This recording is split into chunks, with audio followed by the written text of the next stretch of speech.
We have two questions, and the first question is, why is it that people with Asperger syndrome, with autism, tend to be self-haters, that we sometimes loathe who we are and the way we are? And the second question is, why do we do this? Where did it come from? How did we get started? And what, this same question, different ways of saying it, but where did all this originate? And I think it starts, from the very beginning of life because, well, let's think of it in these terms. When you were a child and you did something wrong, chances are, if you grew up in a normal environment, your parents would correct you. That is to say, they would punish you. Now, I grew up at a point in time in history when spanking was still in vogue, and I was a pretty good kid. I didn't get a lot of spankings. I mean,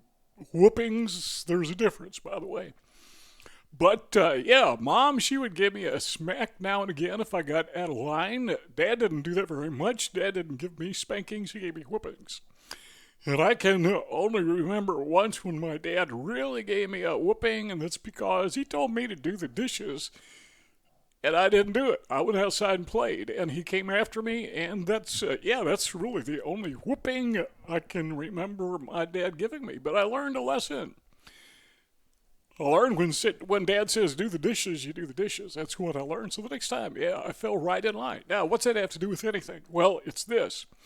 When you are being abused, is a spanking abuse? I guess maybe it's justified abuse. Put it in those terms. So when we are abused, we assume it's like, from a child's perspective, we assume it's a spanking. It's a whooping. So we wonder, what did I do wrong? I must have done something wrong to suffer this abuse.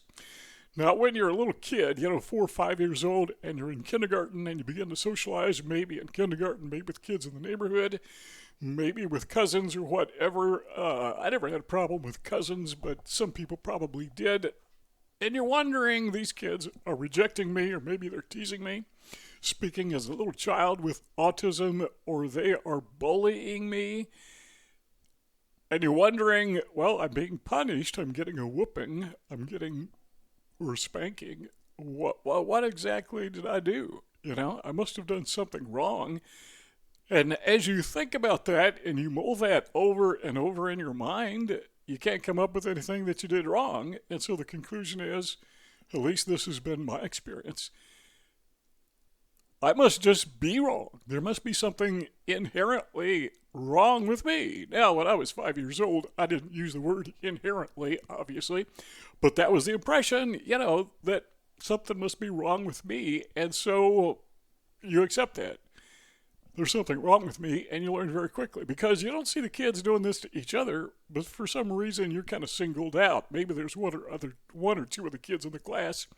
If we're talking about a classroom setting that may suffer the same abuse. Now, I got to tell you, when I was growing up in school, I didn't have a lot of that, but I hear from Aspies, from people with autism that did experience that as little children. To me, people just pretty much ignored me. I was just by myself all the time. But it continues. When you're an adult, you're still experiencing it. Now, when I was a kid, getting older, middle-aged child, I think they call them juniors, or they used to, 10, 11 years old, preteens. I just came to the conclusion that when you became an adult, this all stopped. Because adults don't treat each other this way.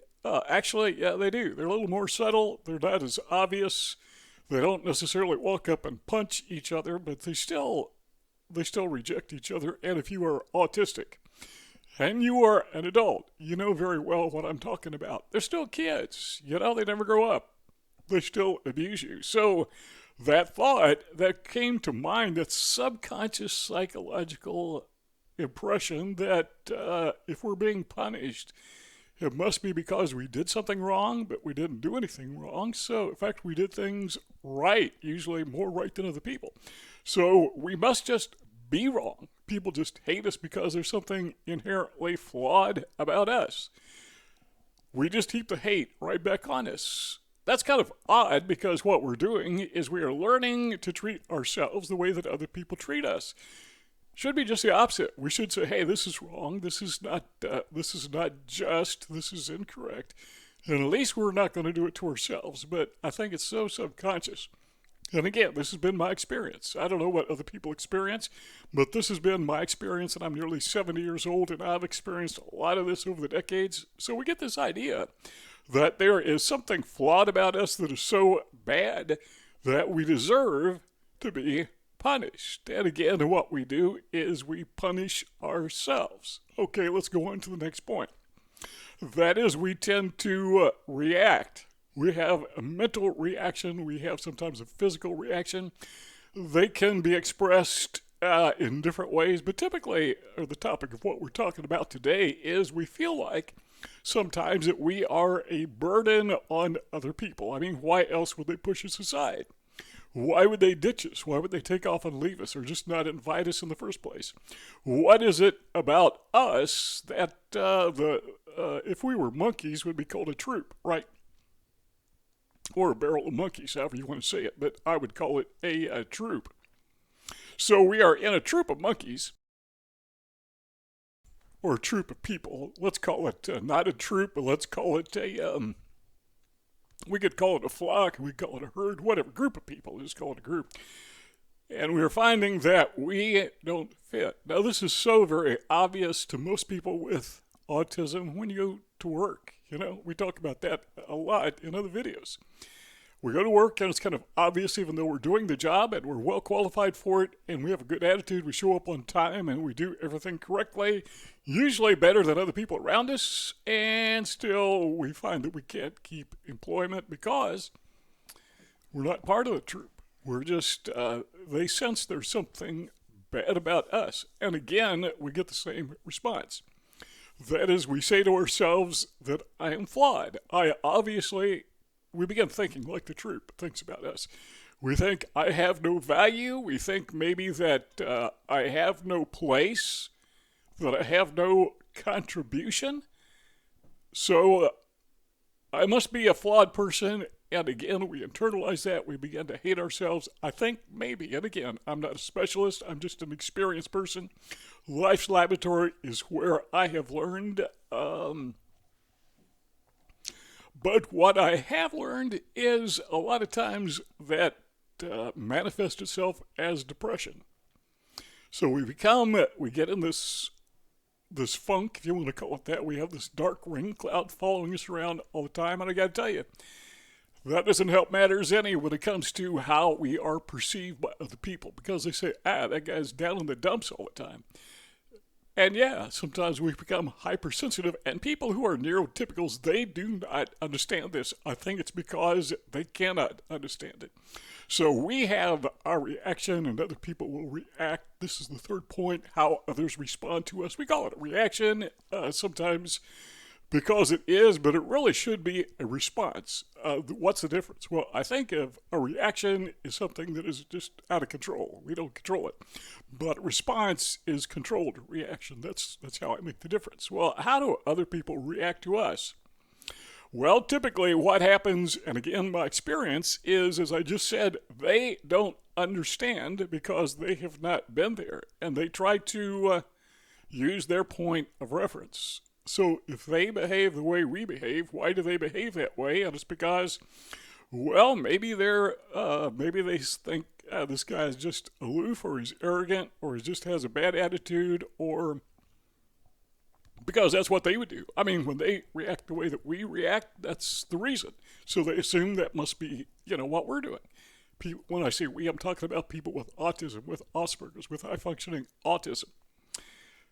And again, when that feedback comes to us, we start to loathe ourselves, hate ourselves for what? I mean, that's the way we are. That's the way that nature made us. That's the way we're hardwired.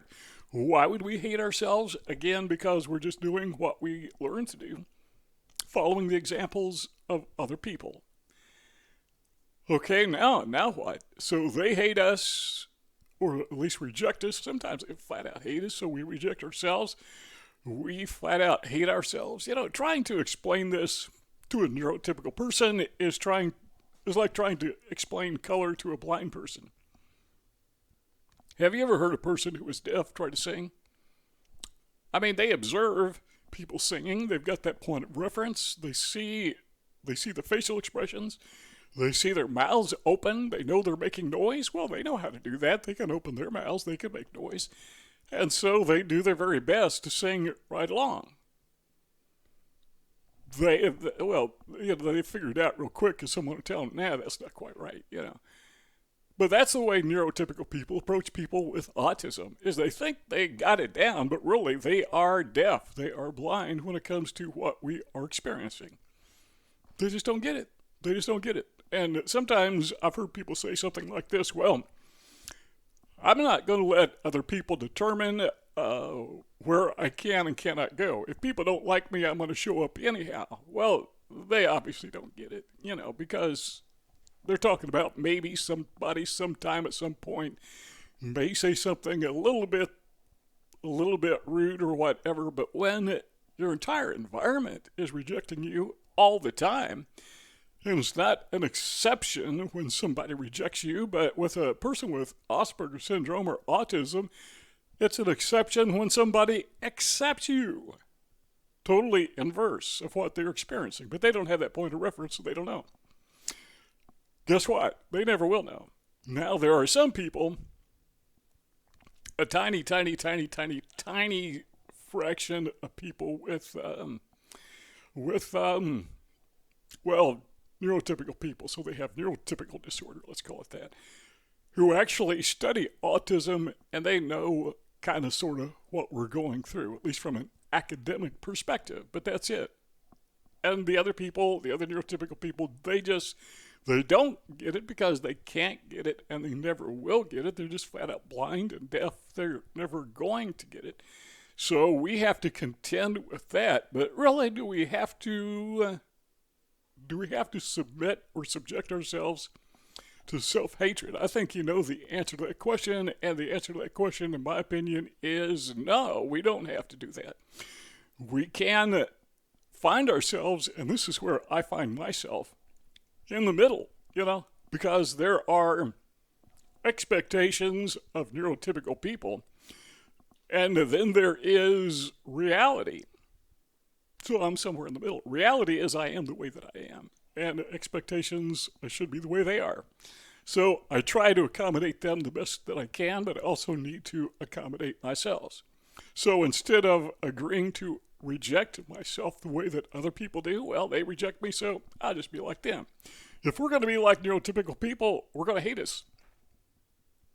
Because many of them do. It's not always hatred. Sometimes it's just confusion or, let's get away from this guy who he doesn't know.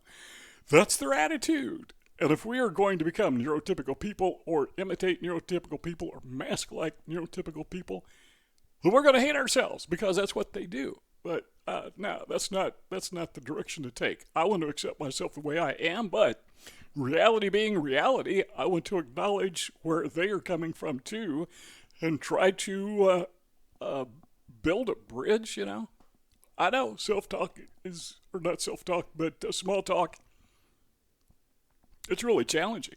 But I've learned, do it anyhow. And I may not come across well, may be a disaster, because when I'm confronted with other people, we've talked about this in other videos, but we have not brain fog, but we have brain, it's kind of like a thunderstorm, it just scrambled, lightning and thunder and all that going on at once, not literally, obviously. And when we try to speak, that's what comes out, jumbled, and it sounds odd to these people, so sometimes it just makes the matter worse. But what I've learned to do with small talk is stop and think, take a deep breath, and say one word at a time. Still not perfect, but at least there's a little bit of a bridge, a little bit of a communication there, a little bit of acknowledging to myself and to the other people, hey, I'm human, I'm not as weird as you think I am. Well, maybe I am as weird, but, I fool them. So what we need to do is we need to accept, now this, I say I don't want to give you advice, I just want to tell you what I do, is I accept the fact that I will not be accepted. Now, there's some people, again, there's a small minority that they understand. Or maybe they are just very empathetic. Maybe they are altruistic and they understand, there are people out there who have struggles and they're accommodating.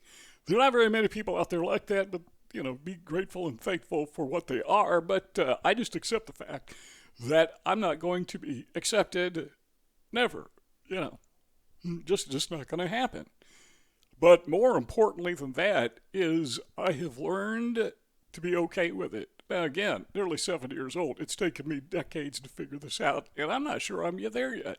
Still kind of having struggles with it, still difficulties with it, but in my opinion, for me, you make your own decision.